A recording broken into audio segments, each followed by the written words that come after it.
Hello, guys. It is Friday Food for Thought, and I have the amazing, talented, and beautiful Coach Nicole here with me. Well, not with me. She's over there, the screen next to me. And we've got a lovely session to wrap up the week. Next, obviously, you did our menu this week. Yes, I did. And it's tying into today. Is that right? Yes, yeah, it was all based on healthy fats and good variety and making sure you have the right portions of different kinds of fats. So yeah, I'm really excited to actually tell everyone why and give more information around that. So yeah, it should be good today.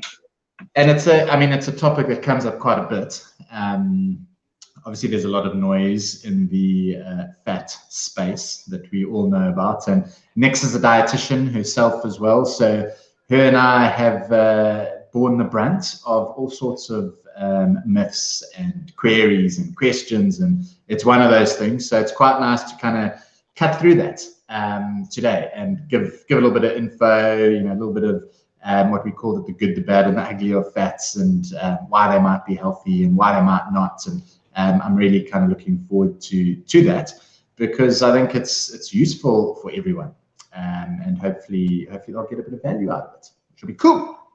Yeah, I'm glad. It's nice because I feel like we help equip you guys to make decisions yourself and better know how to read products and what you should be eating in the week, rather than feeling uneasy, because there's just so much information out there and it's hard to kind of dissect through it all and know what is real, what isn't real, what should you be doing, what should you be doing. So hopefully today will give you a bit more clarity on that, and then you can feel a bit more at ease in this toss to and fro with all the information out there. Yeah, I've often said our role kind of as nutrition professionals was often just being a sieve, because there's so much information out there. It's not really knowing what to rely on and what's creditable, and so I think that's the role, and I think today it's going to be useful. We're going to be the sieve for some fat information and misinformation, and hopefully give everyone those tools, like you say. That's what it's about. So let us know if you're here, check in, say how's it, post your questions as we go through. Nix has put together an amazing little presentation that she will take you through. I'll give everyone a minute or two to get in, and then I'll leave you guys to it so you can chat and have a little bit of info over the next couple of minutes. So just say how's it, whoever's checking in here. Christina's here. How's it going? Nikki Kemp says, hello, you two legends. How's it going, Nikki? How many of you are coming through to the workout tomorrow as well? We're obviously live at the Western. I'm going to be doing the little sous chef job with Chef Shezray doing some rooted oats, which sound amazing.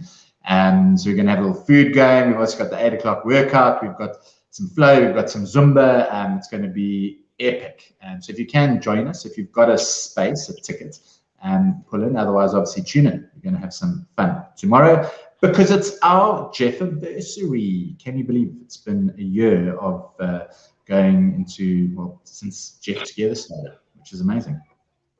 Next, tell us a little bit about yourself, actually, and what's your sort of background and specialties and your beliefs in the food space that I think will resonate through to what you speak about today. Yeah, so I did an undergrad in sports science at Stellenbosch, and then went and did a postgrad at UCT in nutrition and dietetics.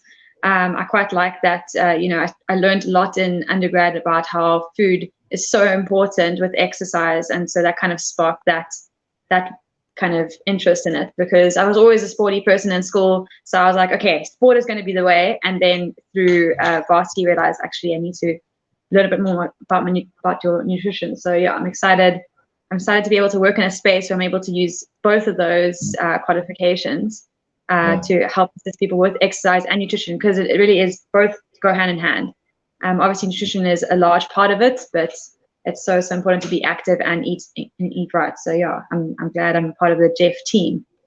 Lovely. And it's good to have some more specialists with us, obviously really strong in the nutrition space. So take as much as you can from Nix today, guys. And obviously, if you want more information, or also interest on the one-on-one coaching, or if you want Nix to help you out a little bit deeper on your nutrition side, give her a buzz. I'm going to leave you guys to it. and pay attention for the next couple of minutes. Send through your questions, and then I'll catch you guys at the end of it all. So next, over to you. Great. All right, everyone. So as you know, I'm talking about fats today, the good, the bad, and the ugly. Just to kind of clarify, there's no real food that's bad. It's just more about moderation and knowing how much of each you should have. So never have a perception that, one food is bad. It's just, finding its place and frequency. So going into fats, basically, fat is a macronutrient. So macronutrient means large nutrient. Nutrient is something that is required to help sustain life and growth. It nourishes us, and so we need to obviously take in nutrients. So this is one of the macronutrients. We have also alcohol, and as well as carbohydrates and protein.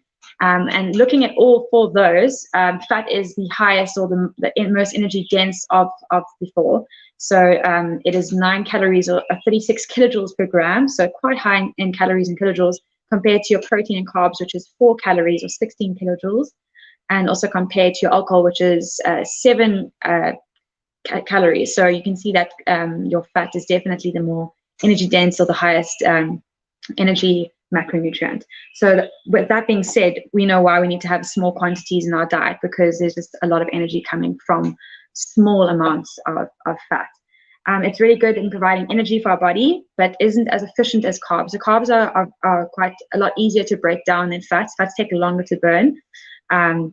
So we still need it in our diet for energy, but it's also required for other things like structural fat to hold organs and nerves in place. Is required for protection of our organs and bones and everything.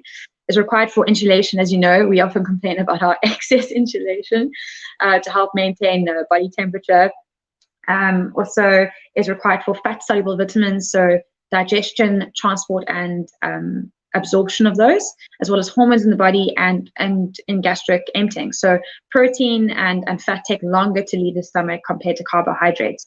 So it's nice if you add fat and protein to your diet, that that you'll be fuller for longer than if you're just having carbohydrates. So the next slide is basically we're going to talk about the recommendations.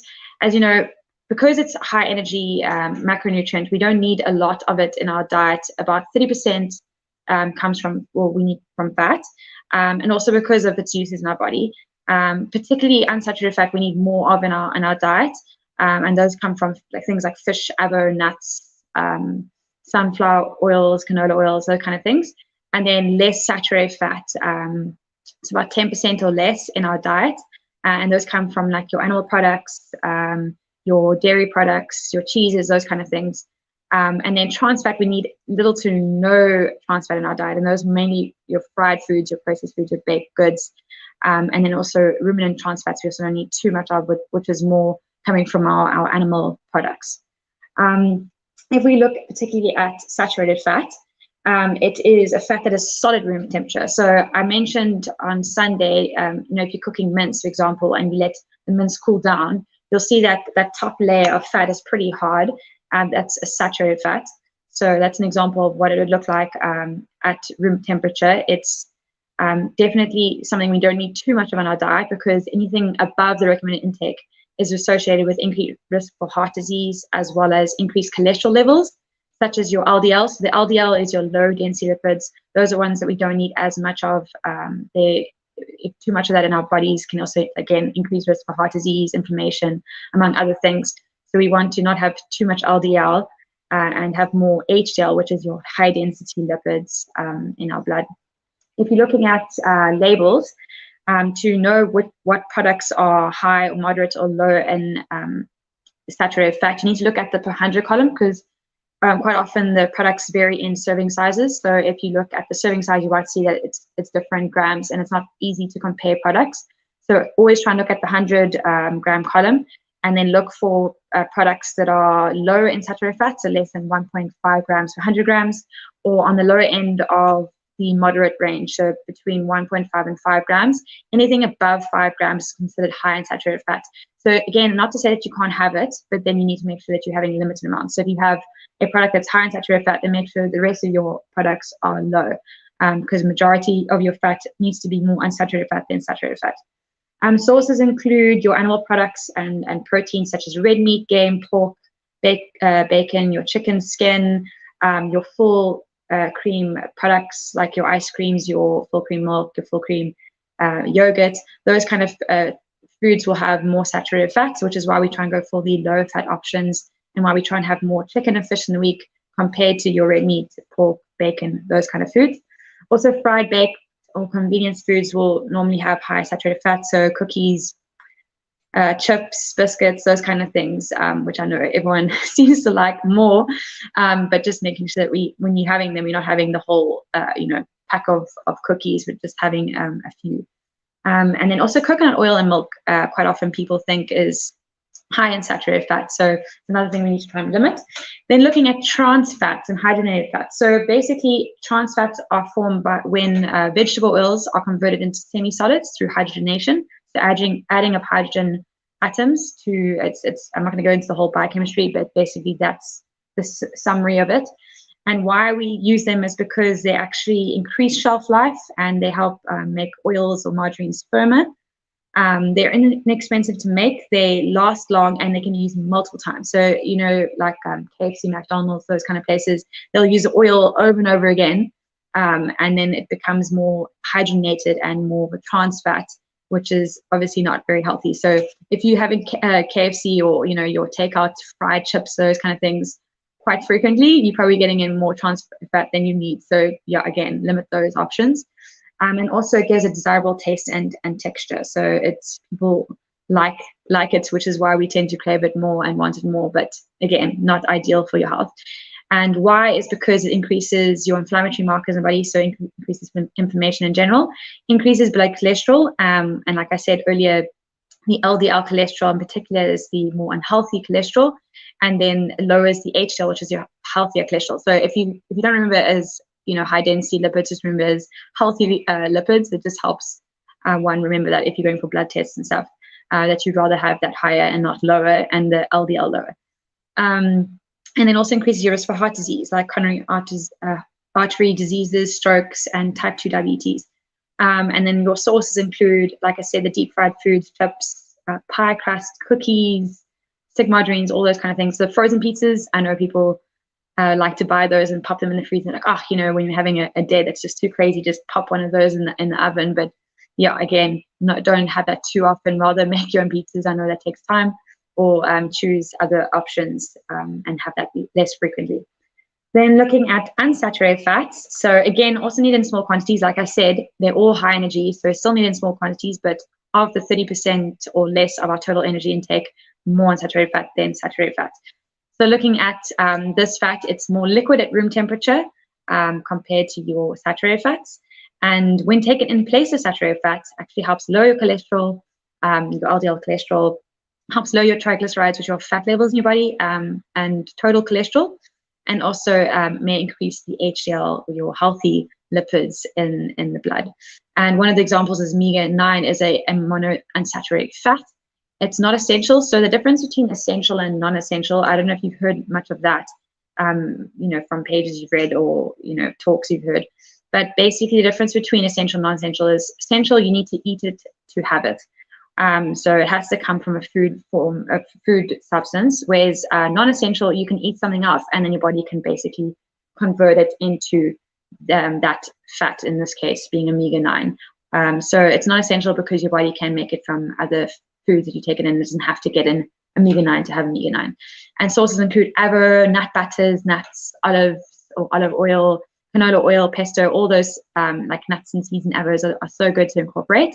So if you are having them, well done. If you're not, try and maybe have a few more of those in your diet. Then moving on to the next slide, we're going to look at polyunsaturated fats.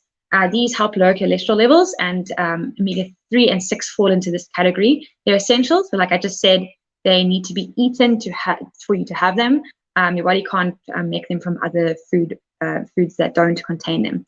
And those are just recommendations. I'm not going to go through that, but just a nice idea to have an idea of what we need in terms of total quantity or grams per day for men and women, and the differences.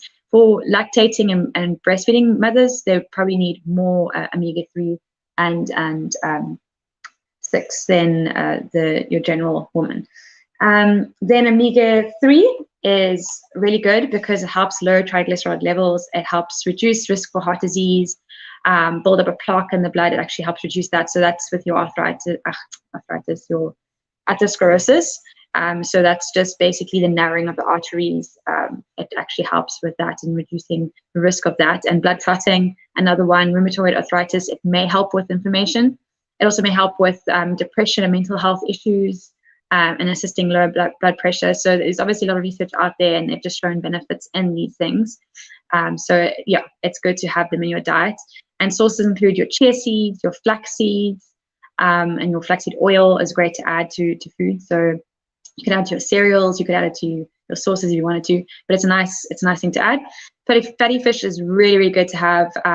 Obviously, fatty fish would be a protein and fat in Jeff, but it's a good fat. So don't feel bad if you're having fatty fish and I can't have like my avo or my nuts and seeds, because actually it's a really good fat. So you should try and incorporate it in your diet. And examples include your sardines, your tuna, your herring, and your fresh tuna. Your tin tuna generally is lower in omega-3 through the tinning processes and stuff. But yeah, basically try and go for the fresh fish. But if you're having tin tuna, it's not bad. It's nothing wrong with that. But yeah, try and have your fatty fish fresh if possible. And mackerel, trout are the examples. Also your walnuts, walnut oil, canola oil, your margarine. So I know I mentioned earlier trans fats help. They use the trans fats and help firming up oils, but margarines. But they also are really healthy margarines. Look out for the Heart Foundation, the symbol. If you're looking at products, that also shows you that's generally a better source of your unsaturated fats and less saturated fats. Then your omega-6. So omega-6 is also essential, but we don't need too much, because anything above our recommended intake can lead to increased inflammation, and also can actually have negative impacts on our blood vessel tissue function. So when you, for example, if you're going for a supplementation, rather go for just the omega-3 rather than omega-3, 6, and 9, because we don't really need so much supplementation of 6 and 9. Not that we need to have supplementation of omega-3s, but it's a nice thing to add to your diet, because we don't always get enough in. So if you are taking a supplement, rather go for just the omega-3 rather than the complex. And examples include your soybean, your corn oil, your sunflower oil, have your omega-6. And then tips on how to make sure that you're getting enough in is to try and eat fish 2 more times in a week, and include canned fish. Like I said, you can still have tuna. There's nothing wrong with having tuna. And add ground flaxseed to your food, eat walnuts, and use oils like soybean and canola oil more frequently than your coconut oils and other oils that are high in saturated fats. So in summary, basically we need all fats in small quantities, and more unsaturated fat than saturated fat and trans fat. Like I said, chicken and fish, try and have those more frequently than your pork, your red meat, your processed meat, your crumbed foods. So I know people have sometimes crumbed fish and crumbed chicken. So generally those they are high in saturated fat. So I mean, I know they're convenient, but not ideal. So rather go for your chicken breasts.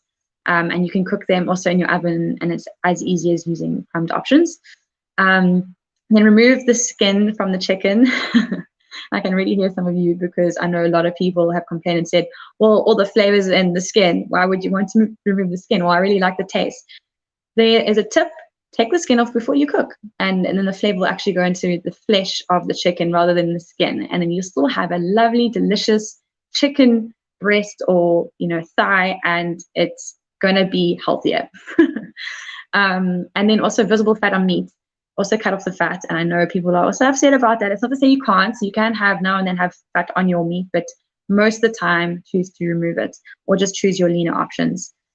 Choose your low-fat dairy products, light options like light mayonnaises, reduced fat options, soft cheeses. Okay, so with the reduced fat doesn't necessarily mean it's low in fat. It just means compared to the original product, it'll probably be about 25% less than the original, but it's still better. But again, rather go for the low-fat options. Soft cheeses rather than hard cheeses. Your lean protein, so if you see like mince and it says lean mince, rather go for those, or extra lean. I know Woolies has that. Then go for grilled, poached, oven-baked, steamed rather than fried foods. When you're making your foods, rather cook it that way than fry it. I know there's air fryers, which is amazing, and I know Adrian's doing some really cool recipes with that. So you can also try the air fryer. And then, like I said, with the labels, go for the low saturated fats or moderate range, but more on the lower end of the moderate range. Incorporating a variety of nuts and seeds in your diet. In general, just incorporating a variety. So if you're having, for example, avo as your main fat all the time, you're not getting much of a variety, are you? So ensure that you have different seeds and nuts in the cupboard. They last a long time, so they're nice to just stock up on. And I know they can be expensive, but if you buy them bulk and, you know, with the fact that you have to use them in small quantities, they actually are worth it in the end. And then, yeah, use canola oil, olive oil rather than your coconut oils or butter for cooking. Not to say that you can't use coconut oil, but yeah, opt to use that less if you want to make like a curry or something. You can use coconut oil or coconut milk, but also go for the lighter milk as well. So yeah, that's pretty much it. If anyone has any questions, please pop them in the comment section so we can chat about them now. I hope I didn't go through that too quickly and that you guys were all following. I think Adrian's coming back. Here's Adrian. I was following next. Brilliant. Loved it. And there are a couple of questions I'll feed through to you now that we're coming in. Nice to end it off practically though. So it's, you know, there's a little bit of knowledge. Guys understand a little bit hopefully about fats. But I think importantly kind of what to do. So what we're doing in the kitchen and all of these themes that we kind of speak about every week, and you know, good cooking methods, using healthier fats, those types of things are useful, not just in terms of maybe a weight loss goal or a body change, but from health. So you're talking to sort of cholesterol and whatever. So there's a lot of sort of benefits around that. And my mantra that you know next, but everyone on the other side also knows: protein, fiber, and fat. We want it in every meal, but that just means choosing a good option in each one. So what's a good protein, what's a good source of fiber, and what's a good source of fat? And hopefully those are the tools that this kind of helpful. Coralie wants to know an example of some soft cheeses, please. Mozzarella cheese is an example of a soft cheese. Yeah, so you can often look at the product labels if there are labels. Cottage cheese is a good one as well. We often use cottage cheese quite a lot, but we use it more as a protein. Cheeses do have protein and fat, but we put them more under fat because they generally are, like I said, higher in fat. But again, it's not to say that you can't have them. So yeah, go for mozzarella is a great one. I don't know, Adrian, if you can think of any other ones at the top of your head. Yeah, I mean, like ricotta is a good option. Sort of fresh cheeses in that instance. One of my favorite at the moment is the fat-free feta from Woolies, which is quite nice, low fat, good source of protein. You're still getting your calcium and things from it, and a good option for a little sort of saltiness in a meal. That's quite nice. So that's one that you can use as a protein source as well, but fairly low in fat. So it's a good option there. Sharon wants to know the balance, so the percentage of total calories from fat. So I think you touched on it right in the beginning, but yeah, find the breakdown there. So it's roughly 30% or less. It depends on your exercise levels, etc., and also what kind of exercise you're doing can affect the quantity in your diet. But in a general, just for a general person, generally 30% or less is roughly what you want to get.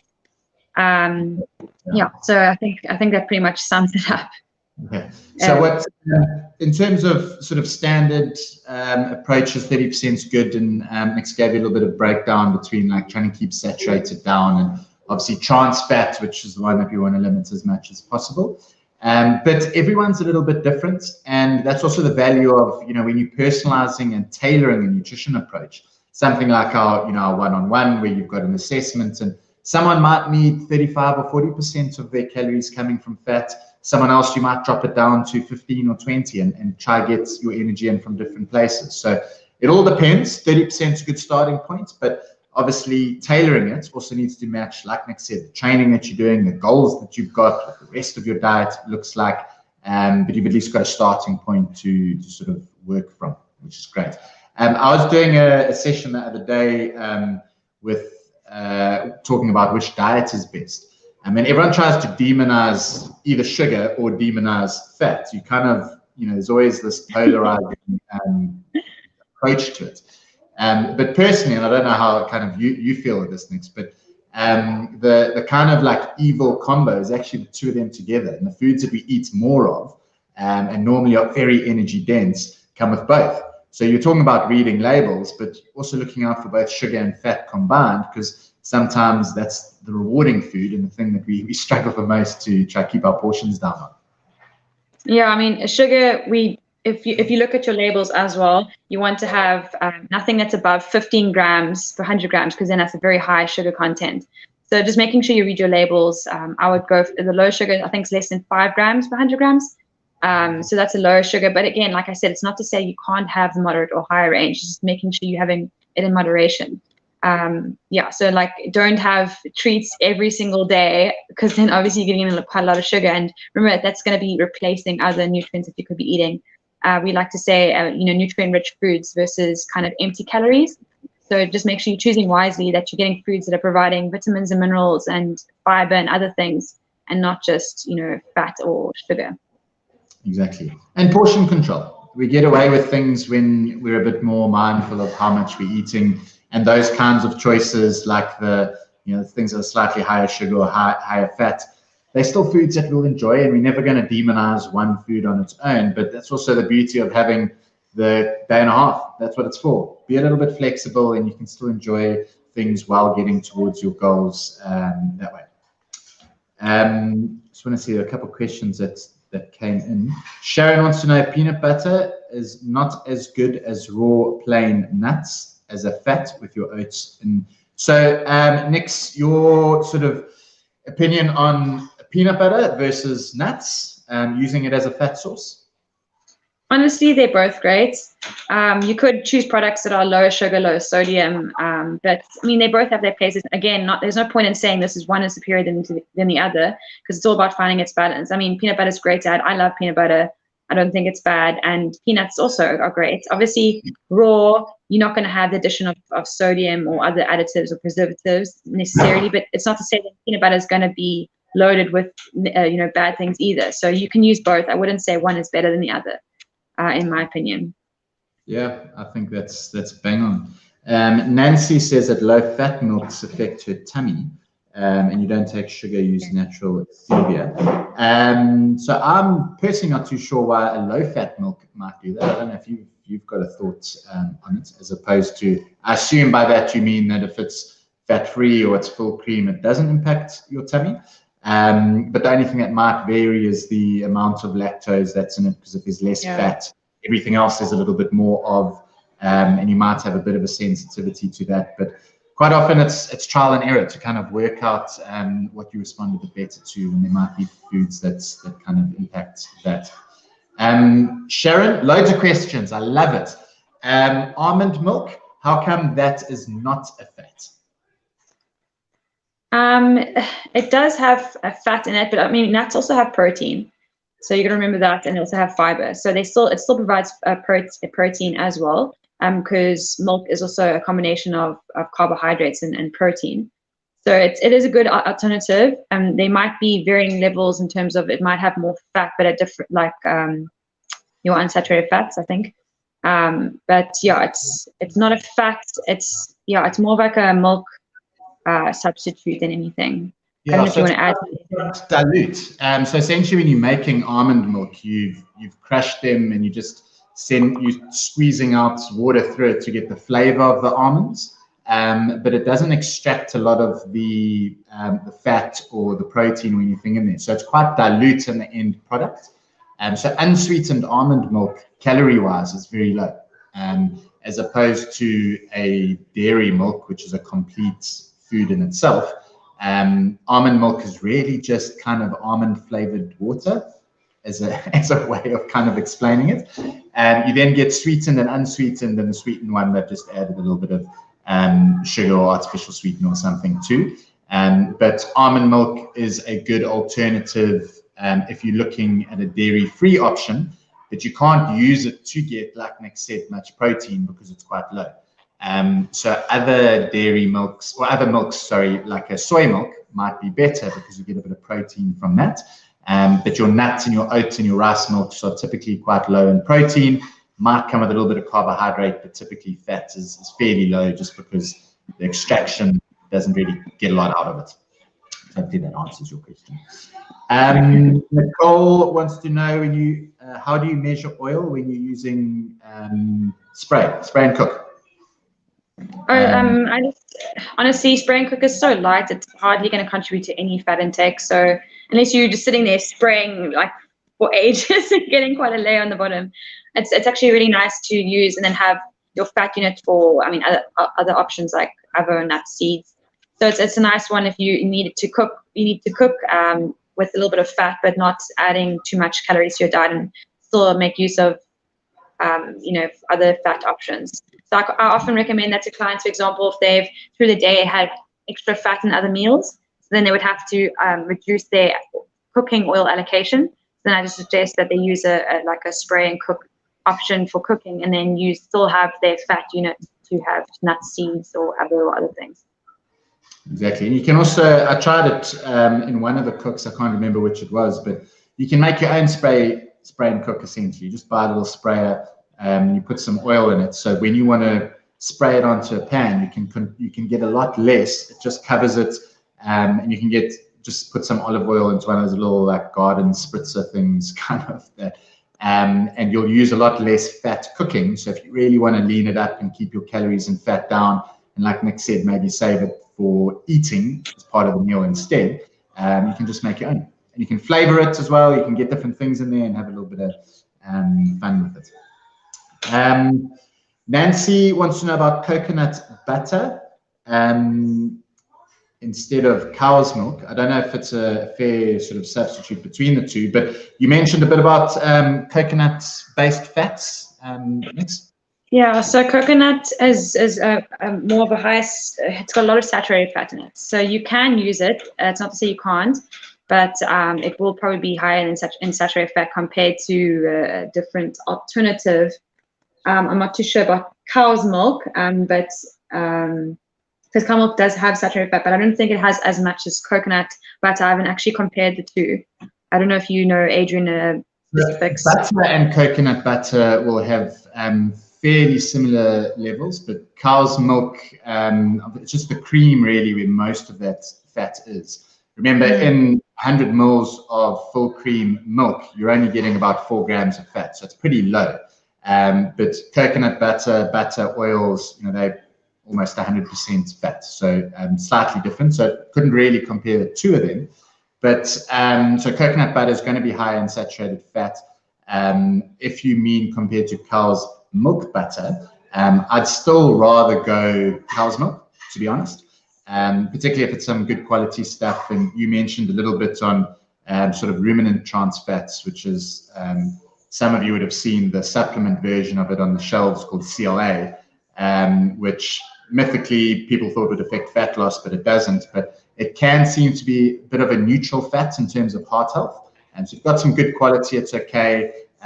Coconut butters and coconut oils are fairly neutral, but I'd rather cook with them than kind of consume them. That's also a bit of a personal preference. I just don't like the taste of coconut butters. But they're good for high heat. So it's a nice way to kind of use it for cooking. If you want to use a high heat butter or oil, your coconut-based ones are pretty good for that. So we didn't chat much about sort of options of cooking. We touched on them a little bit, but choosing good ones, but also how hot you're going to use the pan or the cooking method that you use might change what you want to do to keep the integrity of your oil. Right. Nancy meant to be in term compared to coconut milk. So coconut butter will just be very high fat. Coconut milk will be less fat. And then you get the light version of coconut milk, which is great because you get the flavor without as much of the calories as the regular coconut milk or coconut cream. And they're just higher fat the more you kind of go. Yeah, just have a look. Go to the shop and actually pick up a tin of light and a tin of normal, and compare the fat in the 100 column, and actually just look at the difference in calories and fat, and you'll be able to see the difference quite clearly, because there is quite a big difference in calories. Candice wants to know about sesame oil. It's great. Yeah, you can use that. It's fantastic to use. Yeah, I wouldn't. You could choose that more often than others. Pardon? Yeah, I love the flavor of sesame oil. When you're doing like a little Thai thing, it gives you a really nice flavor. It's not great to cook at high temperatures with though, so it denatures quite easily. So I'd rather use it just for a little bit of flavor or a dressing or something like that. And you get the unsaturated fats that Nick's talking about. Sesame oil is an example of that. Just kind of how you want to vary it up. You've seen it in a few of our recipes and cooks, I think, Candice. So it's pretty good. Noel wants to know about frozen fish compared to fresh, particularly if you're choosing like a good omega-3 one. I don't think it affects the fat much, does it? No, so I haven't seen anything that suggests it would change. So I mean, I quite like the concept of using frozen products because something I've explained before is that normally they get frozen right after they caught or they prepped, or in the case of vegetables and fruits, as soon as they picked. So it often locks in the nutrition quite well. And it'd be a great way if you find like a nice omega-3 rich fish on special, like some trout or salmon that's normally quite expensive, buy a little bit of it, freeze it, and it's unlikely that the fat content is going to change much while it's frozen. So a good way to kind of get more of it in. All right, I think we covered all the questions that came through there. I'm going to scroll through quickly, but next up was fantastic. Loads of interest, loads of questions, and hopefully it seems like everyone's got a few takeaway points, which is great.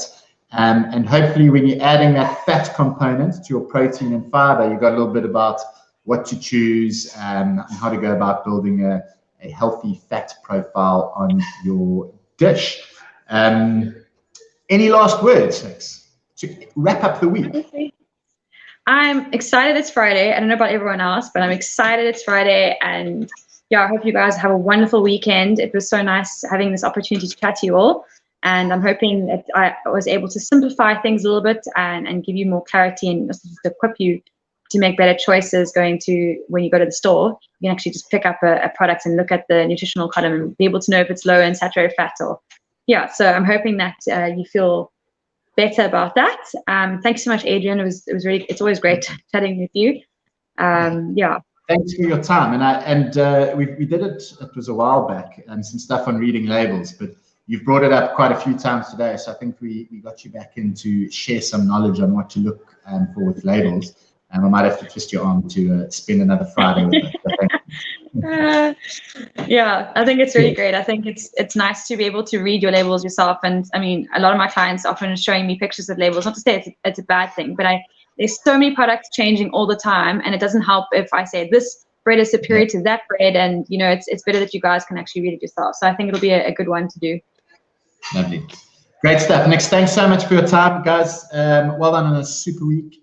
Wrap up with Friday today, and then a good workout tomorrow into your day and a half, and enjoy it. And then we back into full swing of things again on Monday with Meal Prep Monday. I'm in the kitchen. We're doing all things eggs. People are asking about how to make an omelette and how to poach and whatever. So it'll be quite a nice session on eggs. We've got a fiercely feminine fire up next Wednesday. The girls are around the flames and doing something on the brow, which should be epic. And then I think Coach Tash is with us next Friday and talking about why perfection sometimes fails. Right, so that's going to be a really good one in the nutrition space. Brilliant, guys. Have a super weekend. Next, thanks so much for your time. I learned some stuff as well from you, which is great, and I'm sure everyone else did. So enjoy your weekend prepping for your little trip away. Thank you. Bye, everyone. Where are we, legends? Where are we? I'll tell you where we are. We're at the top of the Western Cape Town, where we are going to be having our Jeff-versary and Jeff Cashin on the 13th of March. It's going to be epic. We've got a huge lineup. We have got so many prizes. Please come and celebrate with us. Come stay with us. It is going to be epic. Look out for details. Jeff-versary!